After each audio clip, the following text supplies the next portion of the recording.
to be a criminal. I'm going to die a criminal. I thought that was my destiny. I was convinced about that. Is it true today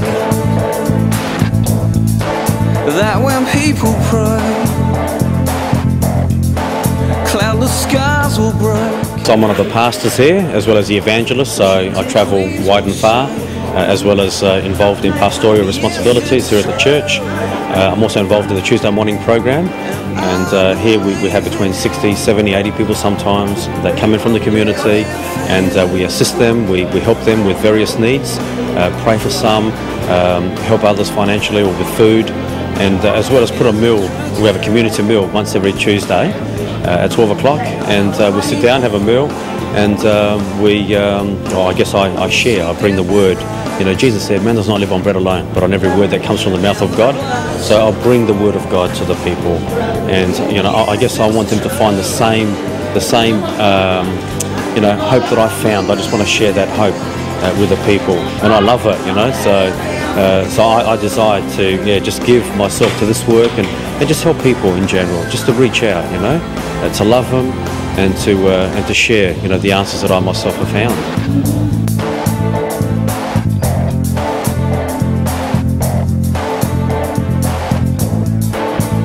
So Nick, can you tell us a bit about your family? Mate, my father was a tyrant. He ruled the house with an iron fist. You know, if I did something wrong, you know, he would, mate, literally kill me. You know, take out the belt, mate, just bang, bang, bang. You know, whack. You know, just wouldn't stop. Or lift me up, stick me under the water upside down as a means of discipline. I used to think that everybody lives like this, that it's a common thing, you know, to see your mum getting dragged up and down the hall, you know, kicked and punched, and but I realised that that's not the way, you know, it should be. At the age of 11, I came home from school one day and my mum wasn't there, and I said to my dad, "Where's mum?" And he said, "She's not here, she's not coming home again, and don't ask me where she is." So I lived like that for a period of 3 months, not knowing where she was. And then one day my mum turned up at the school, primary school where I was at, and she took us, myself and my brother, and we just fled from my father's presence. And just literally with the clothes on our backs. Ended up in a little house, no furniture, a table with 3 chairs. For a lounge we had just a blanket that we sat on. Someone gave us a black and white TV set. My mum slept on the ground with a little alarm clock that would wake her up so she can go to work in the morning. And she had saved up enough money to buy myself and my brother a bed. But that was it, you know. I realised that I had taken on a new role, that I actually had to look after my mum and my little brother.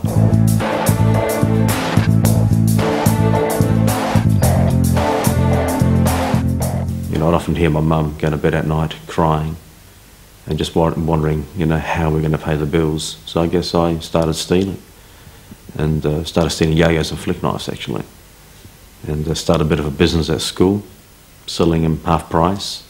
You know, so I had quite a business actually happening, you know. So I started saving money, started buying things, bought a fridge and a telly and paid some bills, and the money started coming in. And I guess I look back now, that was my apprenticeship. I met Nick roughly about 27 years ago in Croydon when I first moved there. We grew up in a pretty violent society, so only support we had back those days is each other, you know, just the boys. That was the brotherhood we had, because we weren't getting any support at home, you know. The teacher used to remind me of my dad, one of my teachers. So I used to hate going to school, so I decided to burn it down. You know, so that was my way of just dealing with problems, you know. I thought, man, I don't want to go to school. I don't think it's right that anybody has to go to school, you know, so I just set a match, you know, to the school. So I got caught, found myself behind bars in a boys' home. By the age of 17 and a half, I became one of the worst juvenile delinquents in the state. You know, I look at my records now and I just, mate, can't believe it. You know, I think to myself, Nick, what possessed you? You know, but I had psychologists, psychiatrists trying to, you know, work out what the problem is. Very rebellious, very hard. Never used to think about, you know, what I used to do. My parole officer used to say to me, Nick, you know, if you don't stop and think before you act, you're going to kill somebody. You're going to spend the rest of your life in jail. We were trying to, I suppose, make our name for ourselves, you know, and the area we came from, we just sort of wanted to make a reputation. That was the only thing we had back those days, because we had nothing else, you know. You know, looking back now, there's only one thing that used to scare me, and that was knowing that one day the cops are going to knock on my mother's door and say, Mrs. Psarros, we found your son dead. When I was first dating him, because he sort of like started picking me up every day and we'd go for drives. I wondered why he didn't work, and he said that he travels a lot and deals in diamonds. So I thought, oh, this is interesting, because he'd bring home jewellery and show me jewellery. I didn't know where he'd gotten it, but he'd said he was dealing and that was his job. It was a while before I knew what he was really into. Did you ever make an effort to change, and how did change come about? I was about 17 and a half years of age, and I was on a job, and the police rocked up. And I just bolted, I just ran. And the cops started chasing. They got a bit tired, so one of the cops pulls out his gun and he says, "Stop or I'll shoot." And I was feeling with zigzag around school, so I started zigzagging, you know, and mate, twice, mate, you know. He shot at me, and I just kept on running, kept on jumping fences. Got home, my feet were cut, exhausted. As a result of that, and a number of other things that happened in that week, I began to question, you know, whether I should, you know, quit crime and try to go straight. So I actually set myself on a course, mate, to do that. And I wanted to get drug free.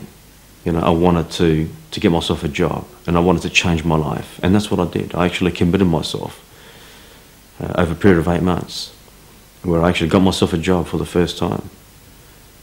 I got myself off drugs, no more drugs. I actually became a fitness fanatic, and I became addicted, mate, to training. I joined the local gymnasium, started boxing. Right, so I would spend hours just punching the bag, you know, and I stopped even hanging around with my friends. I just wanted a break from everything, just wanted to try hard. I guess it didn't work. First job lasted for 4 months, second job lasted for 3 months, and the third job lasted for 1 month. And I realised that I had a problem with authority. When somebody gave me orders, you know, mate, I used to think they're picking a fight. So I thought to myself, well, this time I'm going to make, you know, crime my career.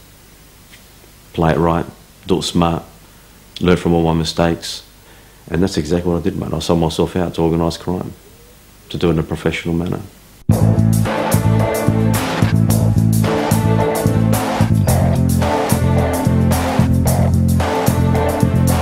I still remember sitting around the kitchen table, got out a blank piece of paper, and I began to write down all the things that I thought I needed to make me happy.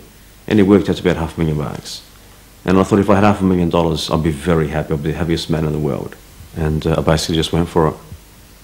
So 6 years later, I'd accumulated a lot of wealth.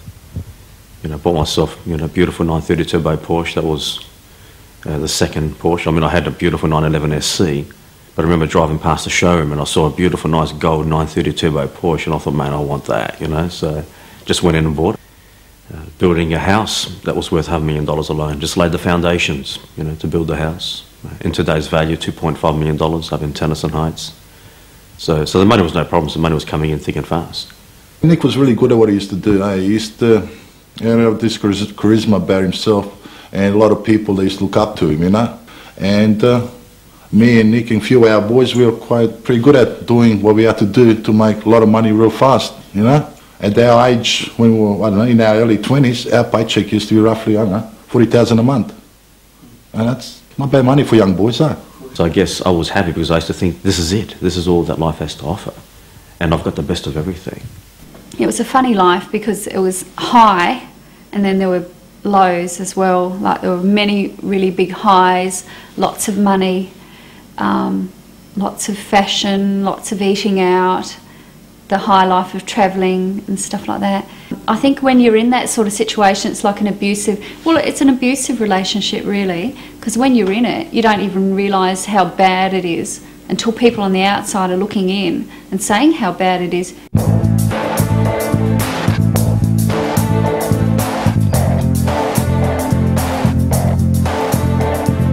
It was only through a friend of mine, a friend who was, you know, a partner in crime. This guy was a drug dealer, drug user, and his life was spiralling out of control. He was using my hard drugs.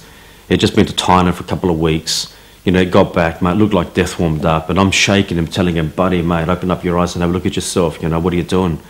But no matter what I said, my words just fell to the ground. And anyway, he took off. And 2 weeks later, he comes around to my house, and I still remember I was paranoid. I mean, I was used to having cops, mate, raiding my house, you know, so I was always ready for the cops. You know, I'd wake up in the morning and I'd get the binoculars out to find out where the cops are parked, you know what I mean, the detectives and undercover agents. So anyway, the front door clicked open and I looked through the window and I see my mate walking down the pathway. And he's got a smile on his face and his eyes are letting up, and I'm thinking to myself, mate, what's happened to him, you know? You know, I thought to myself he's using a different type of a drug. So I opened up the door and I said, mate, what happened to you? You know, and he said, Nick, he goes, Jesus come into my life, man, you know? Jesus, you know, he died but he rose again on the third day and he's come into my life and he's forgiven me of all my sins, and he's talking about being born again and baptized, and I'm thinking, what, you know? I've never heard of words like this before. And he was saying, that's why, you know, there's a smile on my face. He goes, Jesus broke my habit, he set me free, and I couldn't believe, you know, what I was hearing. Not only that, but then he began to focus his attention on me, and he said, Nicky, you need to repent of your sin and you need to turn to God, you know, and you need to stop doing what you're doing. I said, I don't need God. I said, I just bought myself a beautiful Porsche, you know, so I gave him a pat on the back and I said, I need God. He says, you don't understand, mate. He says, there's coming a day when you're gonna need God. How did that make you feel? Very uncomfortable, mate, extremely uncomfortable. In actual fact, I had a contract on a man's life at the time. And it was only because of what he said about there's coming a judgment day. I've never heard words like that before, but it was like a sword, mate, being plunged into my heart. Even though I didn't understand all that he was saying, I knew that something that he was saying, it was like, I knew that on the inside, that he was saying something that was the truth. And as a result of that, I got on the phone, mate, and I cancelled this contract.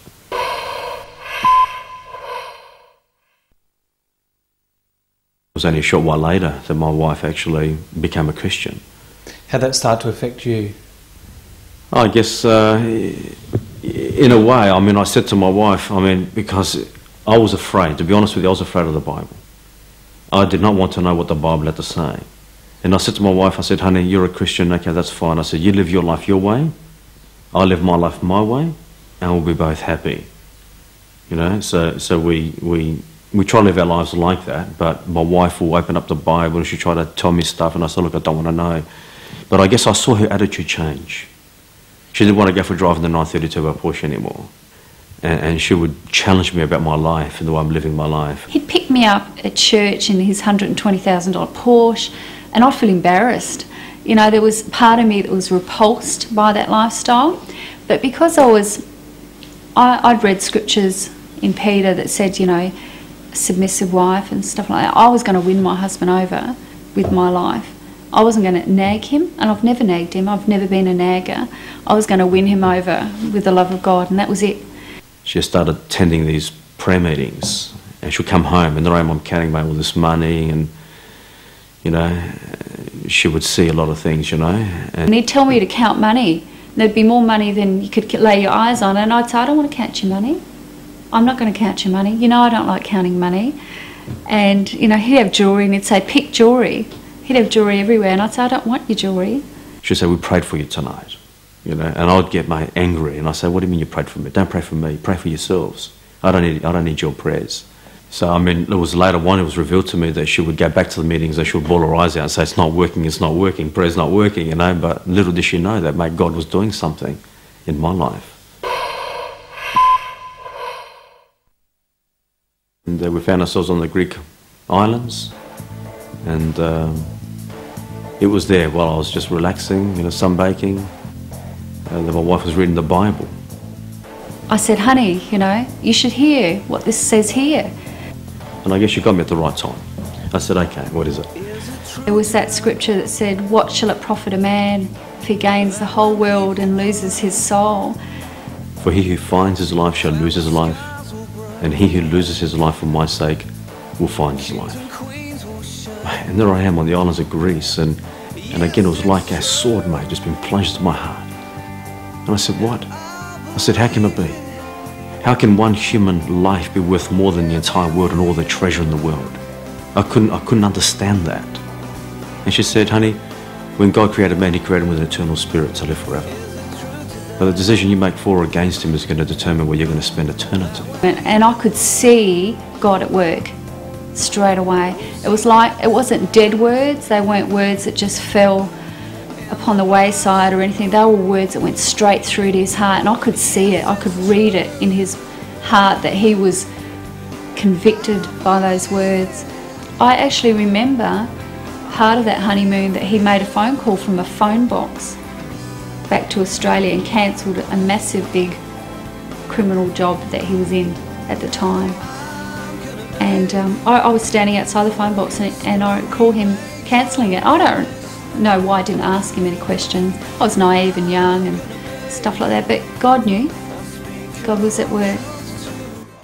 So you went to Egypt, and what happened there? It was actually in Tutankhamun's burial site. There we are, in his tomb, one of the richest men, who has ever lived, and is lying there before me. And I remember just looking at all the gold and the treasure and the stuff that were actually stuffed in these tombs. And the tourist guide said that all these pharaohs died with a forethought they're going to be resurrected to a new life. And all their servants, the mummies who were actually, in the tombs with them, were also going to be resurrected to a new life, and they were going to serve these pharaohs forever in their eternal kingdom.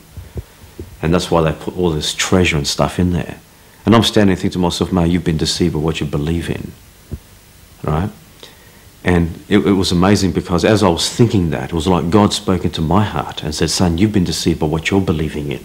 You're trusting in your golden riches, but the day's going to come when you're going to let go of those things. So right there, I could see myself in this coffin, and I'm actually being lowered under the ground, and all the things that I was working hard for, all the things that I had my eyes on, and everything that I had was left behind.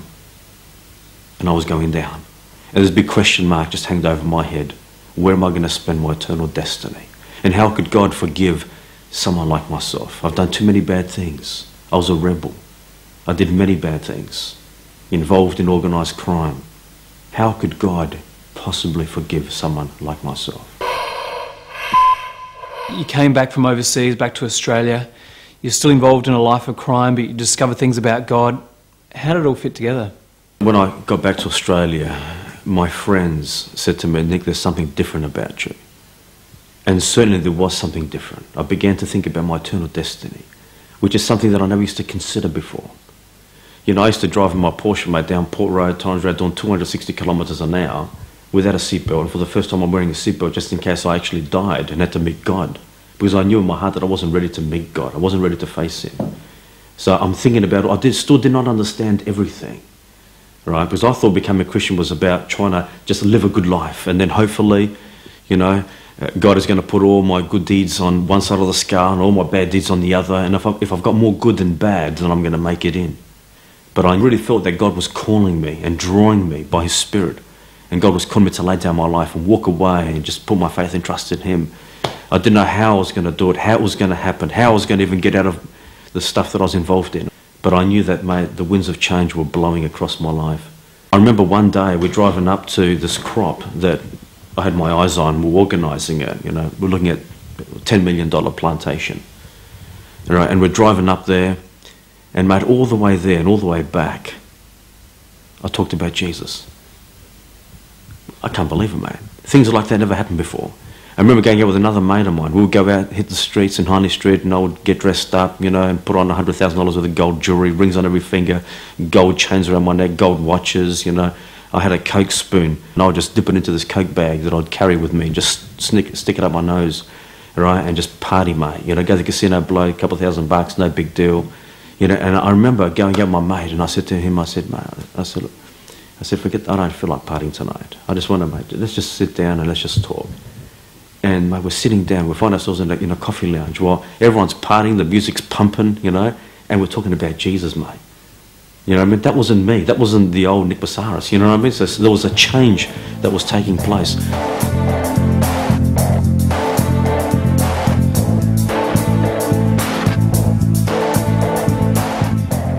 I dragged him to, because I was pregnant, I couldn't drive anymore. I dragged him to a Bible study with Jeffrey Bingham, and he sat in the back, and Jeffrey Bingham preached on the cross. And I'm listening to him speak about Jesus, and mate, there it was. My eyes were just open, and I realised who Jesus Christ is. I made the connection as to why Jesus died, because I could never understand why He died. I couldn't understand how Jesus' death on a cross had any connection with me whatsoever. Jesus lived 2,000 years ago. I'm living today. How has His death got anything to do with me? But I realised it did it for me. I realised that on that cross that Jesus Christ had died for Nick Psarros. I realised that all my sins were nailed upon Jesus on that cross. I just wept and I just cried out, God, help me. Help me to become a Christian. Help me to follow you. Help me to walk away from all this rubbish that I've, got myself mixed up with. The burden that I was carrying just lifted off my shoulders. And this incredible peace just flooded my heart. A peace that I've never experienced. I've tried most drugs. I've chased the dragon. I've been on cocaine and speed and marijuana, hashish. I've tried everything. Just trying to, find this peace. But no matter what I tried in this world, mate, I could never find her. And yet, that night, this peace flooded my heart. I knew that I was one with God. I knew that I had been put right with God. And next minute, this person sitting in front of me, looks like me, same place, but he wasn't really the same person. He's holding this little Bible he used to have. It used to be like a packet of cigarettes, What the hell's that, man? Like I said to him a long time ago, I would have understood if you got killed or, you ended up dead in the gutter or something. That was the life we lived, but never really seen him turning to religion, That when people stare. If I knew that God was calling me to surrender everything, my possessions, everything, into His hands. So I just walked away from everything, mate. But I had the joy of God in my heart, and I didn't need all the things that I thought once upon a time that I needed. Happiness is not found in what you have, but in who you know. And so I guess it was a journey, mate. It's been a journey. It's been 13 and a half, nearly 14 years now, and my life has totally turned around, 100%. Well, why don't we put our hands together? Let's welcome our Pastor Nick Psarros, all the way from England.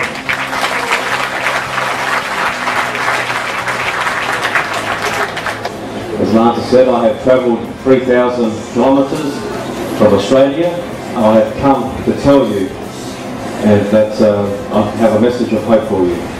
He has a heart for people, no matter what race they are, no matter who they are, no matter how bad they are or what they've done. You can still love them and hug them and share with them that they need a saviour.